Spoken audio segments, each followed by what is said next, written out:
Gauri Vaishnav Guru Parampara ki jai. Shri Kartik Bhatt ki jai. Gaur Premanande. So, evening everyone. So I thought we'd talk a little bit tonight about the Kartik month. And this will be the last meeting that we have before I leave tomorrow for Saragrahi for a few weeks. And you'll be observing the Kartik month here, as you have been, beginning yesterday. And of course will be observed at Saragrahi also, and at Madhuvan and all around the world by the grace of our Guru Maharaj Pujapadesi Bhaktivedanta Swami Prabhupada, who took Krishna consciousness so far and wide in his great preaching campaign. So now there are temples all over the world celebrating a festival that is very prominent in India, especially the culmination of the festival with the Diwali or Anukut.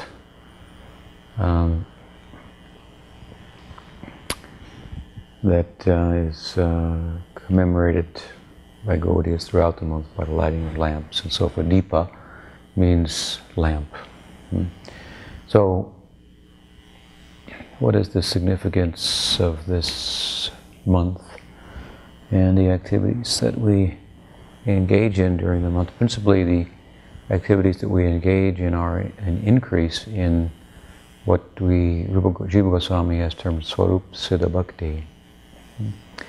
Increasing our engagement in those activities that are inherently bhakti, whether you know them or not, to be so and engage in them.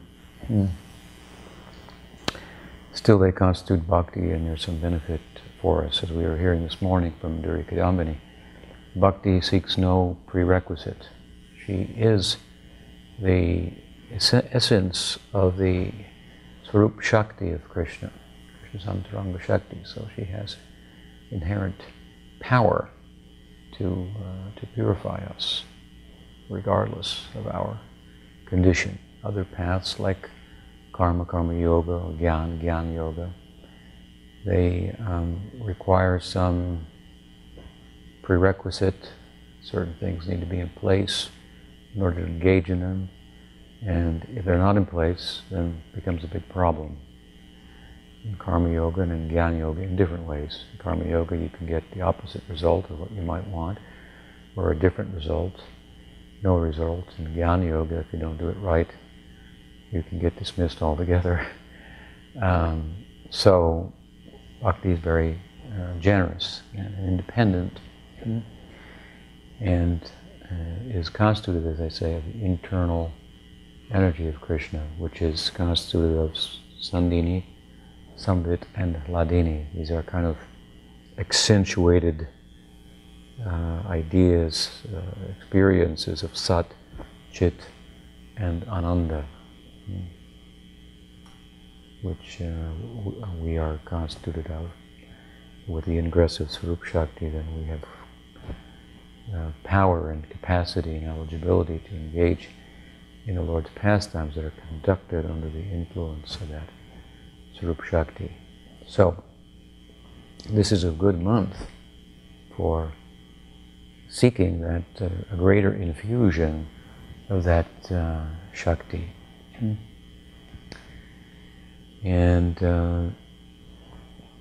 Rupa Goswami has singled it out as the observance of the Damodar Vrat, Damodar month, Urja Vrata as it's called in the Padma Purana. Singled it out as one of the angas, or limbs of the body of Krishna Bhakti.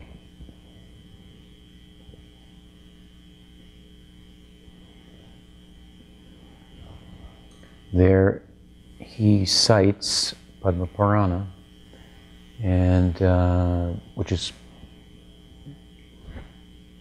glorifying in that section the month of Damodar. Damodar is another name for this month, Kartik, Damodar. Damodar refers to one of the many prominent leelas that occurred during this month, during the manifest leela of Krishna.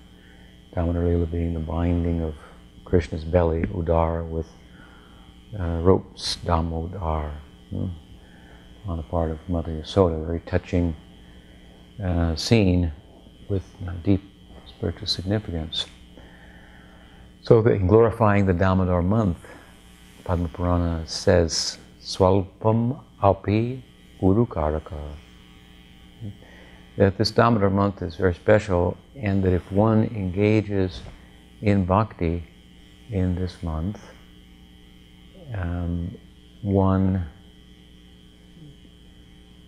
a little bit, swalpa means a little bit, ukaraka. The implication of this word is that there are instances when someone does very little and gets a great benefit. Pujapad Sridhar Maharaj liked to speak about this with regard to Thakur Bhakti Vinod's shocking statement that he once made, that I would prefer to stay in Kurukshetra rather than in Vrindavan. Kurukshetra, of course, is famous for the Bhagavad Gita and the great war that the Pandavas were engaged in. And that is far from Vrindavan conceptually, but there's another significant event, a more significant event that took place at Kurukshetra, and that is the Yugal Milan, the meeting of Radha and Krishna after a long time of separation. It's mentioned in the Bhagavatam. There's a chapter about that meeting. Very touching, very spiritually significant, and at that time, Radhika's need is very great because she comes very close to reuniting with Krishna after having been in separation from him for a long time. But because he is adorned with regal paraphernalia, having ridden there on an elephant, which just means that's like a Cadillac, burns a lot of gas. And elephants eat a couple 100 pounds of food a day. It takes a lot to maintain one and so forth. So to ride in as a prince on an elephant with a big entourage and armies and so on and so forth, and then to meet with these village people who came into the assembly, and were it not for Krishna, they would have been dismissed by the armies and whatnot, for the most part, as unimportant people coming to try to get access to the prince. So, of course, the meeting is significant, and in that meeting, as I say, Radhika comes close to reuniting with Krishna, but she cannot fully reunite with him because she is not meeting him in the environment that is conducive to that kind of a union. That environment being Vrindavan, the pasture land of forests with Jamuna and Govardhan and all of Krishna's friends and cows and so on and so forth. This is a very different setting, a regal setting. So Krishna is manifesting Aishvarya. People are treating him like God there. So though she has him pulled aside and so forth and speaks with him, he invites her to Dwarka, something like that, but she won't go. He tells her, my heart is with you. I'm not really in Dwarka. Person is wherever their heart is, so I'm really with you at all times. Pacifies her to some extent. At any rate, her necessity, Bhaktivinoda Thakur reasoned and reasoned well, was great at that time. Pujapad Sridhar Maharaj gave an example of if you reach in the football game the 1 yard line and then you can't go the final distance, it is such a great disappointment, having come so close. So Radha comes so close, but she cannot fully unite with Krishna. That's Samriddhiman Sambhog, the fourth type and most comprehensive type of Sambhog, or union.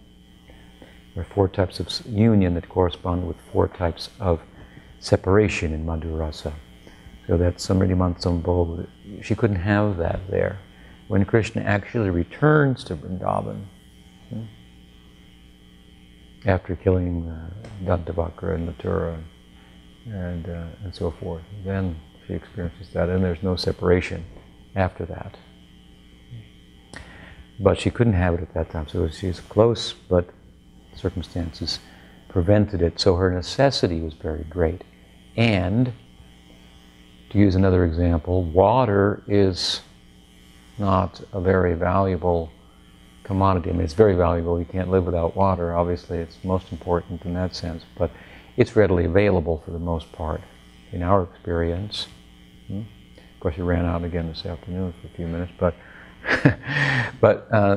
there's lots of water. But if you're in the desert for some days, then a drop of water. If someone should give you a small bottle of water, you'll worship them. If someone says, "You want some water?" No, yeah, okay, perhaps. But if you're thirsty in the desert, then that water becomes very valuable. So it's a small thing, water. It's valuable. You can't live without it, and we've got it. There's lots of it. That's why we're alive.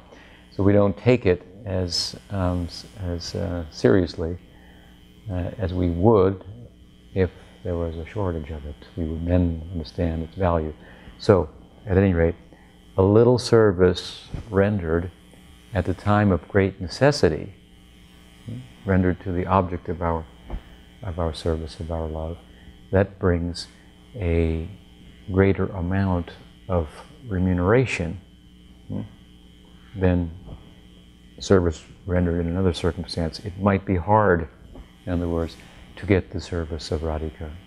It is. Another name for Radha is Durga. There's the goddess Durga. She is a manifestation of Radha. Durga means difficult, Durga, to go from. The material world is presided over by Durga, and it's difficult to go from. But it also, as I say, she being a manifestation of Radha, Durga is also a name for Radha. It means difficult to go to. Difficult to attain her service. So if we find her at a time of great necessity, then our chances for getting her attention and her service are increased. So Bhaktivinoda Thakur reasoned like this. It's difficult to get the service of Radha in Vrindavan. In some of his prayers, songs, one of them Bhaktivinoda Thakur sings it, and in my bhajan I saw her from a distance. She who Bhaktivinoda is aspiring to become the handmaiden of. But in Kurukshetra then, her necessity is very great, so a little bhakti rendered there. This was his thinking. It's very nice. It doesn't mean that Kurukshetra is ontologically a higher place than Vrindavan, but this is a very nice idea. He wanted to enter the Vrindavan spirit. He thought, we'll go there, we'll enter through there.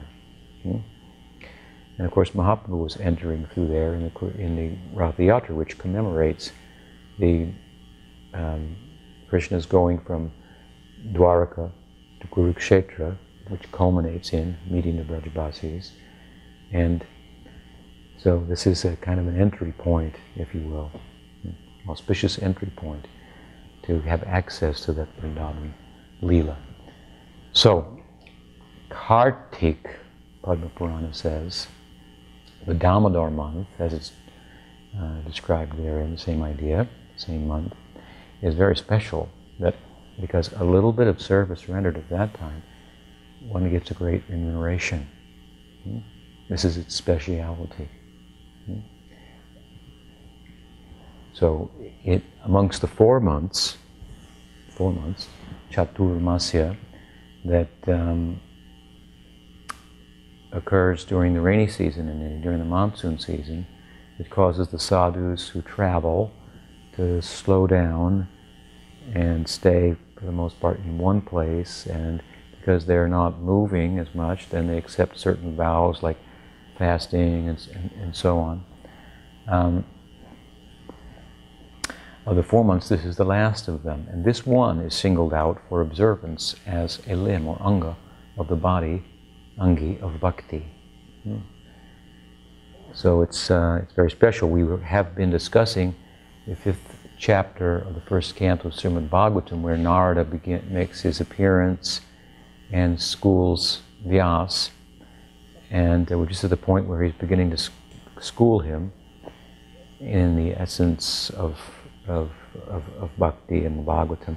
Afterwards, he will start to tell his story.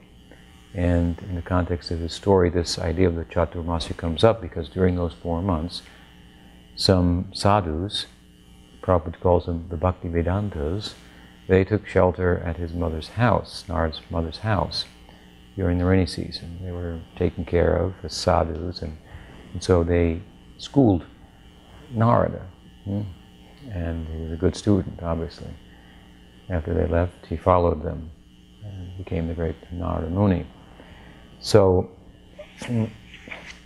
as I say, of the 4 months, this is the last, and this is one that is emphasized in the context of bhakti. Chaturmasya in itself is not considered an observance, nanga of bhakti. Great Bhaktisiddhanta Saraswati Thakur used to observe it. For some years he observed it in a very strict way, and by so doing he sought to set an example, or to exemplify the idea that the bhakti that he was all about, which is easy to misunderstand, Krishna Lila, for example, is difficult to understand, is attained by one who, through the culture of bhakti, Vasudeve Bhagavati bhakti-yoga prayodita janayati ashu vairagyam jnanam chairotika, has become completely renounced in the material world. It's not a path where we do renunciation for its own sake, but in the context of bhakti, properly performed, then janayati ashu vairagyam jnanam. Very quickly, detachment and knowledge comes. So, he set a very strict example of renunciation, very extremes he went to, and all for the purpose of demonstrating that this bhakti that might be misunderstood by some people and even dismissed by the Gyanis. I was reading a commentary on a verse from the Bhagavatam, I believe 11th canto, commentary by a Gyani, and the verse was speaking about how bhakti gives liberation. And so he gave his whole explanation how it's not really saying that. Only Gyan can give liberation. And he established his point on the basis of the idea that the Shruti takes precedence over the Smriti. And in the Shruti, he quoted a Shruti statement, only knowledge can give liberation. And therefore, although the Bhagavatam says bhakti can, it's a Smriti, we can't take it as seriously as the Shruti. And so it has to be seen as, having said that, for the sake of the bhaktas, to encourage them to come in that direction, or something like that. Of course, never mind many other hundreds of statements to that effect in the Bhagavatam, which states itself, describes itself to be Shruti Saramekam, the essence of the Shruti, for that matter. Originally, according to the Bhagavatam, spoken by Krishna himself to Brahma, which makes it a Shruti in the technical sense. Shruti means that which is heard, Smriti means that which is, after having heard, remembered and reiterated. So that which is directly heard, directly spoken by the Lord is said to be more significant by some than that which is heard and remembered and reiterated. We don't necessarily agree with that. Jiva Goswami has said that the reiteration in the form of the Puranas is a Purana, is a Purna, filling out the idea of the Shruti and making it accessible, understandable, and therefore we give precedence to it. It is the fifth Veda, as the Shruti says itself. So, and amongst those, the Bhagavatam is the supreme Amalam Puranam, spotless Purana, and so forth. So, didn't appreciate his idea. I was itching for the opportunity to respond to him, but he didn't provide the opportunity on his blog. So, anyway, knowledge, gyan, these are considered to be, by the Bhagavad, to be concomitant to bhakti. They follow bhakti like maidservants of the bride. Bhakti is the what does Mahaprabhu say? Vidyavadu jivanam. Vidyavadu jivanam. It is Vidyavadu, is the wife known as knowledge. In the Gita, Krishna says Raj Vidya when he discusses bhakti. It's the king of knowledge. So knowledge comes quickly, detachment comes quickly, and so Bhaktisiddhanta Saraswati Thakur demonstrated that real devotees are renounced. They're not sentimentalists. They're as renounced or more than the Gyanis. They've uprooted material existence altogether, rather than just cut the bamboo off at the top. They've uprooted it and planted something else in its place, the Bhakti Lata. So, he observed the Chaturmasya, but for a purpose at the time, in terms of preaching, we don't find that our Prabhupada did, we don't find that Pujapad Sridhar Maharaj did by any measure to the same extent that Bhaktisiddhanta Saraswati Thakur did for a few years. At the time he was establishing his mission, at a time when Gaudiya Vaishnavism was thought by a lot of people to be a movement of sentimentalists and sensualists, for that matter. The Leelas of Radha and Krishna, of course, are transcendently erotic, and people who are not transcendently erotic, but erotic, may misunderstand them and may distort them, and so on and so forth. So he wanted to show that if you really understand one who really understands these has no mundane eroticism troubling him. What could be a better example, of course, in the times gone by of in the Bhagavatam lore of the Sukadeva Goswami. He had no desire, traveling naked as a young boy and absorbed in the pastimes of Radha and Krishna. You cannot be preoccupied with the erotic life of a man and a woman and remain celibate yourself. That would be very, very difficult. The body goes where the mind is. So his mind absorbed in Krishna's pastimes, and his renunciation that corresponds with that tells us something about that, the character of that. The Goswamis did this as well. They set a very extreme example of renunciation at the time of kind of carving out the foundation, digging out the foundation for Gaudiya Vaishnavism. They wanted to establish it as a serious lineage and well-reasoned and so on and so forth. That it had everything that any other lineage would have in it, and more. Pujapad Sridhar Maharaj gave the example of the Goswamis. He said they took, as if they wanted to make a garland out of gemstones, and in order to do so they drilled holes in all the gems. Not easy to do. And then they left the work for putting the string through it for us. So we're not expected to demonstrate such extremes, but Bhaktisiddhanta Saraswati Thakur in his time, at the time of Bhakti Vinod, the proverbial seventh Goswami, re-establishing what Gaudiya Vaishnavism really was at a time when the idea about it had been misconstrued to a large extent. So at that time he saw the necessity for this.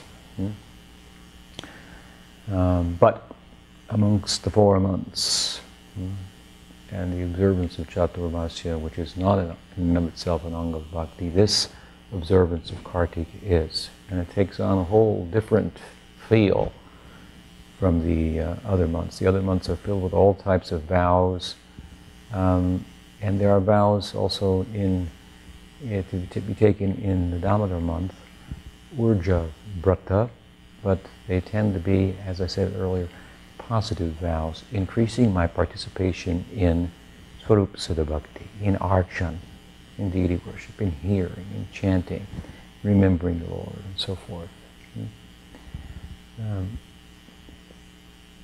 The example given in another section of the, or maybe the same section of the Padma Purana,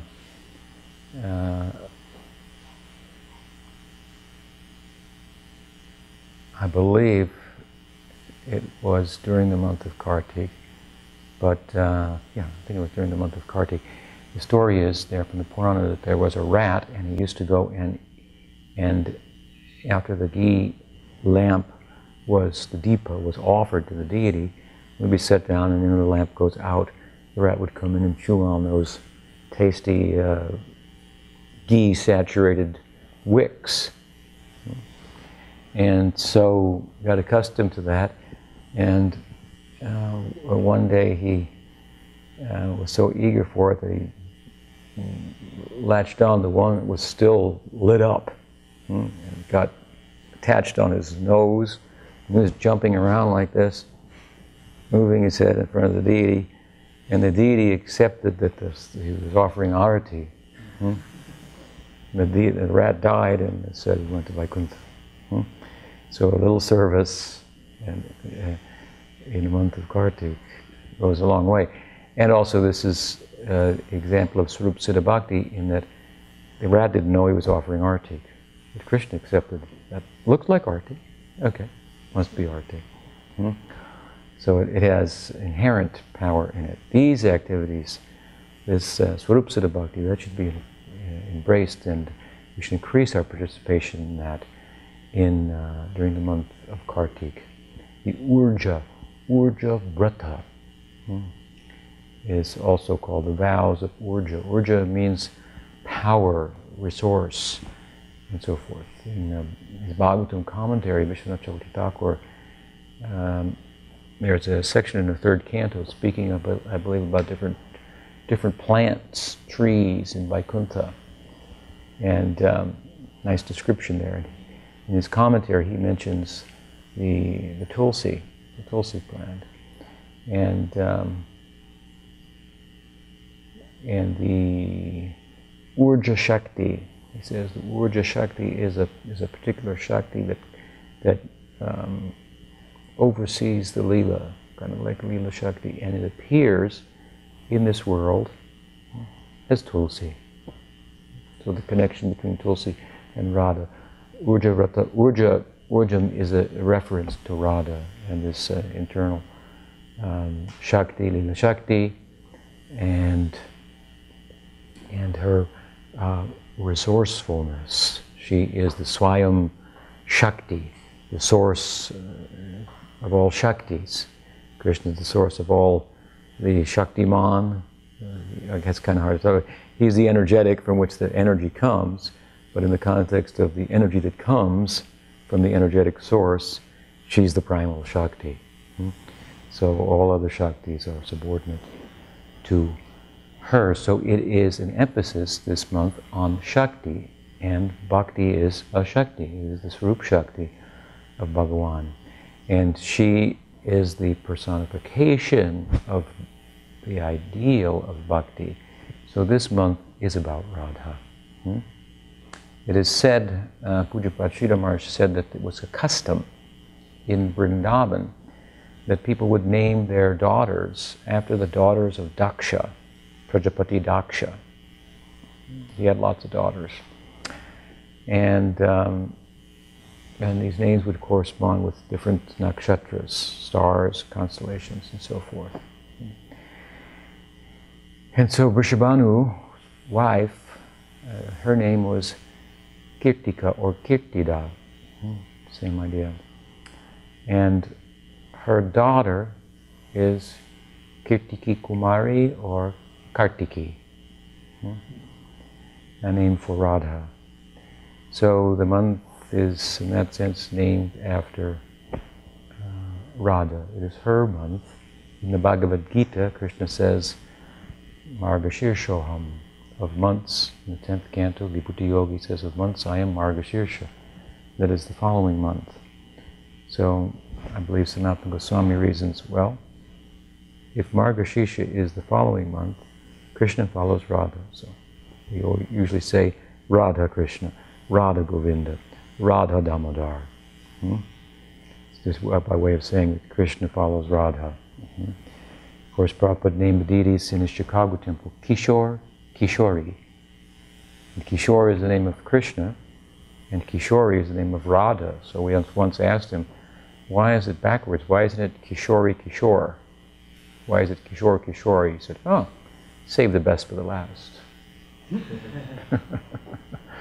But generally she's mentioned first. So the month that precedes the month that is Krishna, so to speak. Krishna says, of months I am Margashirsa. That is Radha's month, Kartik.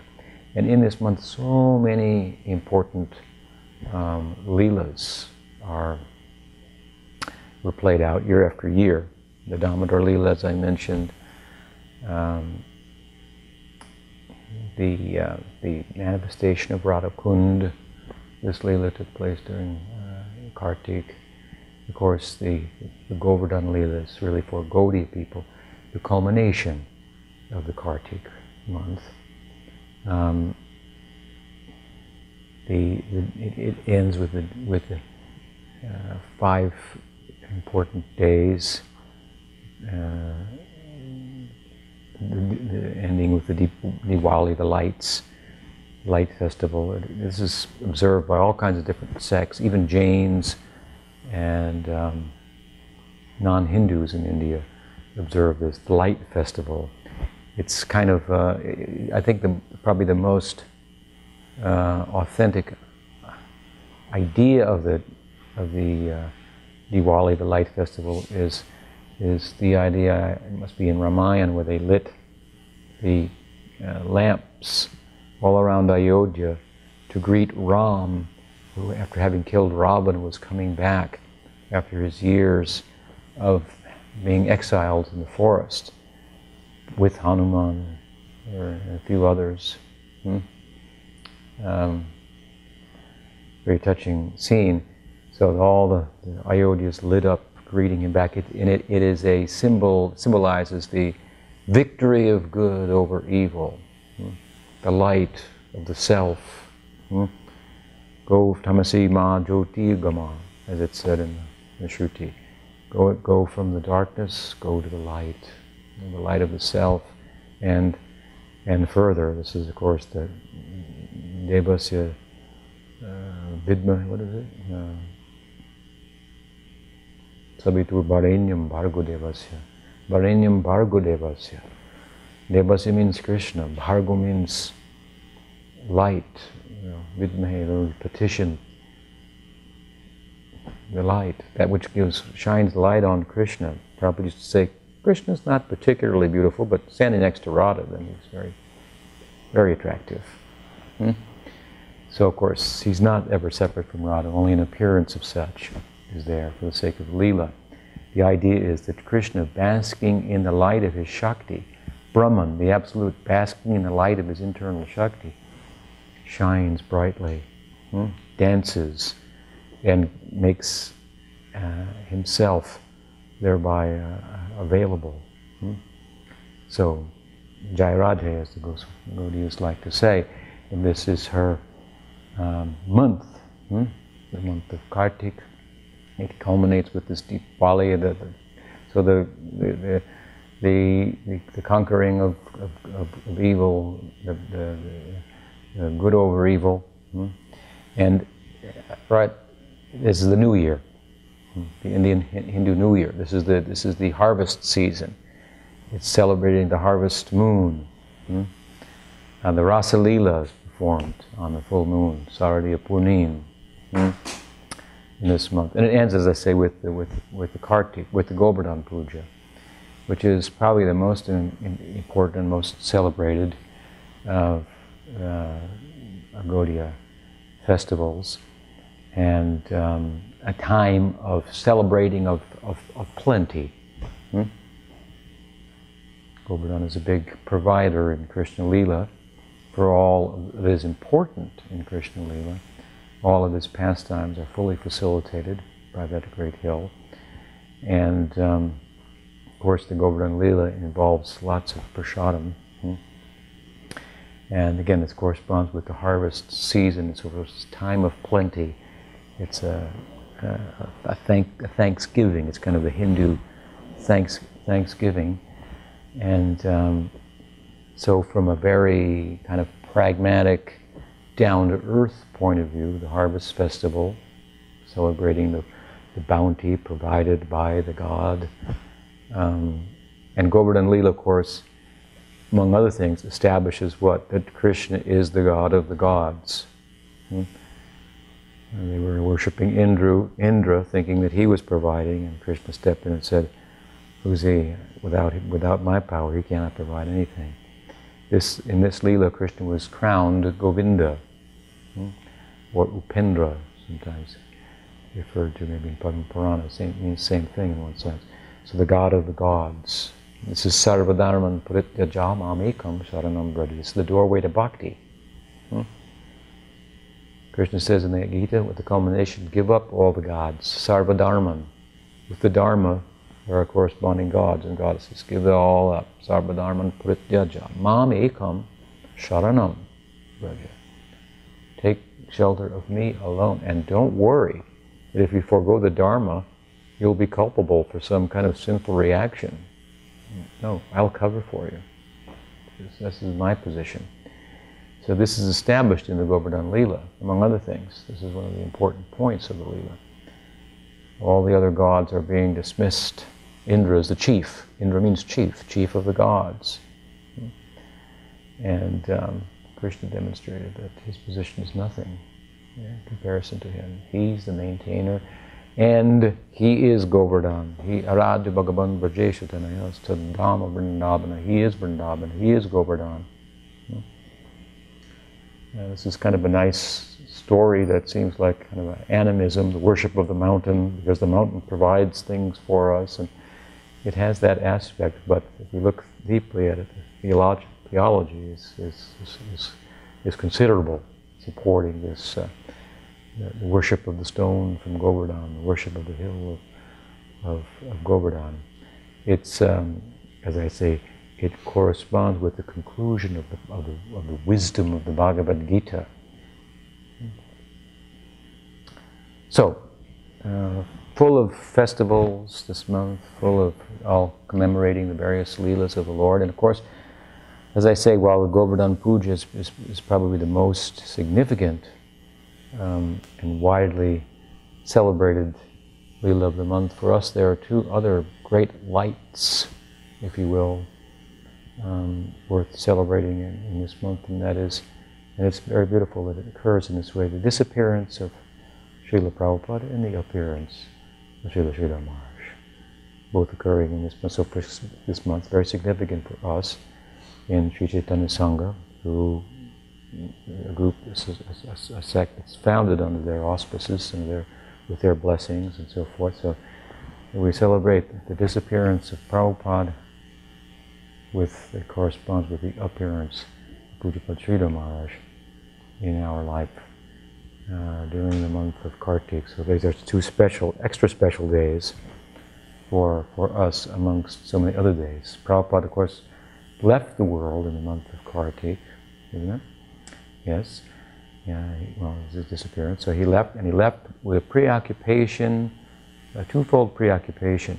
He wanted to celebrate Govardhan Puja. He wanted to get on a bullock cart and go around Govardhan Hill. But he was so frail at the time that it would have been a total, medically, it would have been the wrong thing to do. But he wanted to do that, and there was a battle between some of his disciples who wanted to. Guru wants to go, and they said, we're not letting him go on that ride and so forth. But this was his internal and outwardly expressed preoccupation. That and his preoccupation with the Brahma Vimohana Leela that he was in the middle of translating and commenting on. Maybe 12th chapter, I believe, of 10th canto of Srimad Bhagavatam. That Brahma Vimohana Leela is 12, 13, 14. I think he was in the 12th chapter. So, with a desire to perform the Govardhan Puja in his Siddhadeha, he was performing. He couldn't take him in his Sadhaka day, although he wanted to go in that one as well. And and preoccupation with, as I say, the Brahma Vimohan Lila. In Brahma Vimohan Lila, we find Krishna's tu Bhagavan Swayam. In Govardhan Lila, we find Sarvadharman Prityaja Mamekam Sharanam Braja. They go together. The latter, the Gita verse, is also saying the same thing. It's also saying Krishna's tu Bhagavan Swayam. He's the God of all the gods. In Brahma Vimohan Lila, then this comes out when Krishna, of course, shows himself to be all the cowherd boys and calves to Brahma. Brahma had stolen the cows and calves and boys, and Krishna manifested himself as replicas.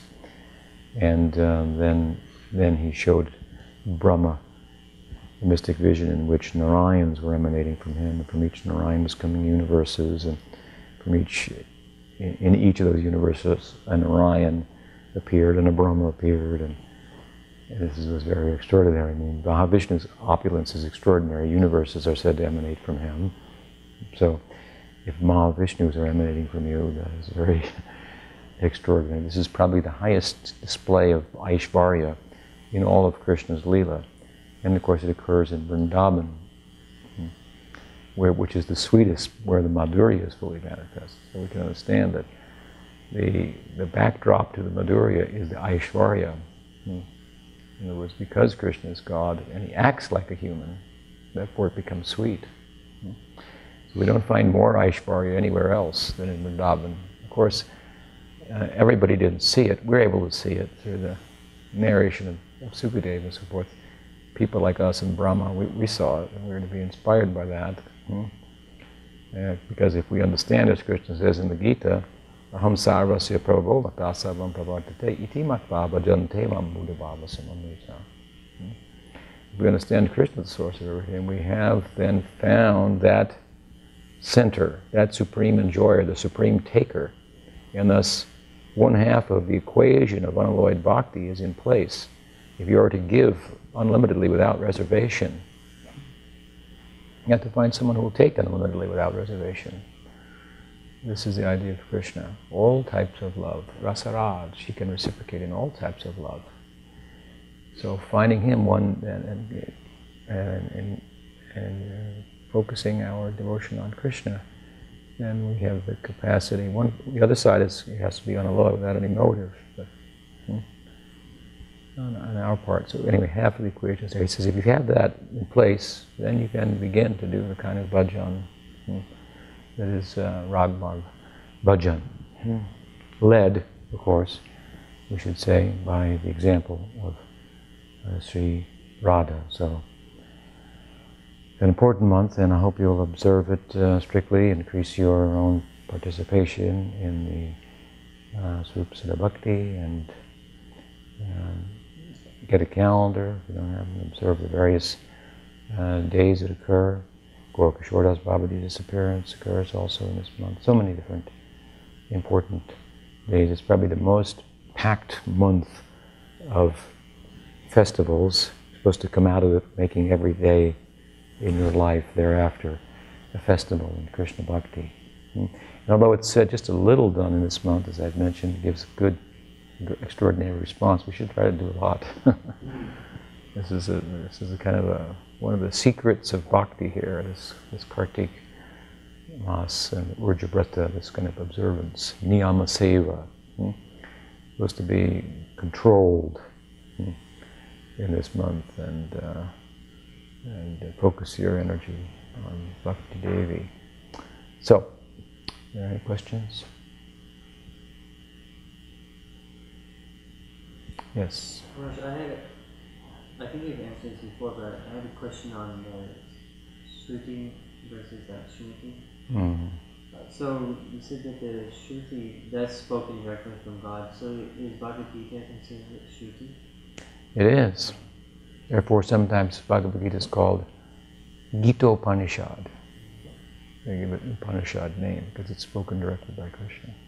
But the Bhagavatam is as well. 4 verses, as I mentioned, to Brahma.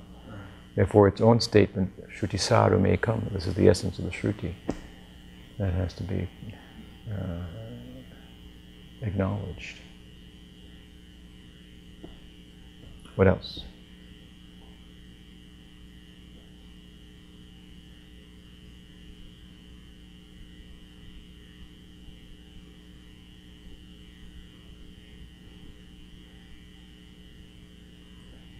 Govardhan Leela, this is about also, well, that's another thing. Anyway. Jai. Sri Kartik Mas ki Jai, Damodar Manth ki Jai, Ujjabrata ki Jai, Gaud Bhakta Vrinda ki Jai, Gaud Premanande.